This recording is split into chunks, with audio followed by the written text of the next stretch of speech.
Today we talk about that's a physics of class 12. That's a second book. That's a chapter 10, wave optics. So in this particular lecture, that's a lecture 1. We started from introduction. That's a 10.1. In section 37, Descartes gave the corpuscular model of light and derived Snell's law. It explained the law of reflection and refraction of light at an interface. The corpuscular model predicted that if the ray of light, on refraction, bends toward the normal, then the speed of light would be greater in the second medium.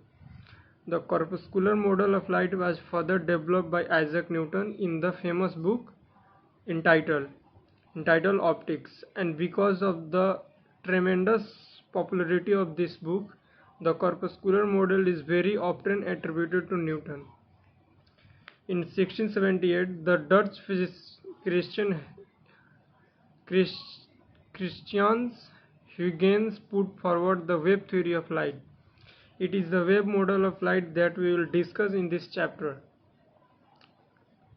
As we will see, the wave model could satisfactorily explain the phenomena of reflection and refraction. However, it predicted that one reflection, if wave went towards the normal, then the speed of light would be less in the second medium.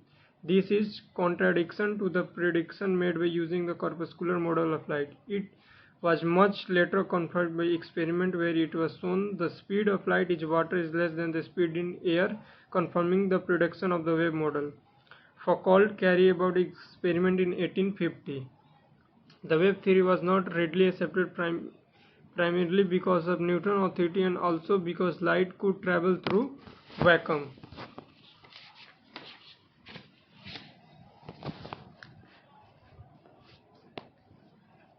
So in this lecture we discuss all about the wave theory. The whole chapter is about the wave theory and its experiment and its principle. So today we in this lecture here. In next lecture we have started a next topic. So bye guys, see you in next video. Hello guys, my name is Prashant.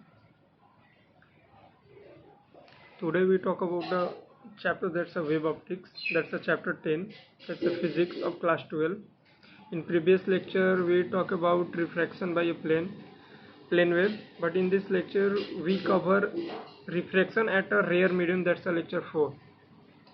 We now consider refraction of a plane wave at a carrier medium. Example, V2 greater than V1. Proceeding in exactly similar manner, we can construct refracted wavefront as shown in above figure. The angle of refraction will now be greater than angle of incidence. However, we will still have n1 sin I and n2 sin R. We define an angle IC by following equation. Sin I by c is equal to n2 by n1. Thus, if I by IC and sin R is equal to 1 and sin R is equal to 90 degree, obviously I greater than IC, there can be refracted wave. The angle IC is known as the critical angle, and all the angle of incident greater than the critical angle. We will not have any refracted wave, and the wave will undergo what is known as a total internal reflection. The phenomena of total internal reflection, its application was discussed in section above.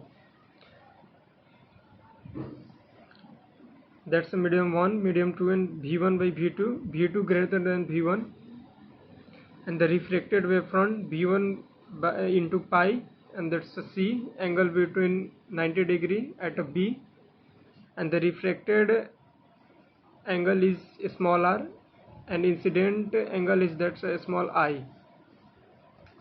Refraction of a plane wave incident on a rare medium for which V2 greater than V1, the plane wave bends away from the normal. So here we completed this topic. That's a topic 10.3.2, refraction at a rare medium. That's a whole topic which are the topic we talked. That's a come with refraction and reflection of plane waves using Huygens principle. So I hope you enjoy all this lecture which we talk. In next lecture we started with the next topic. So bye guys, see you in next video.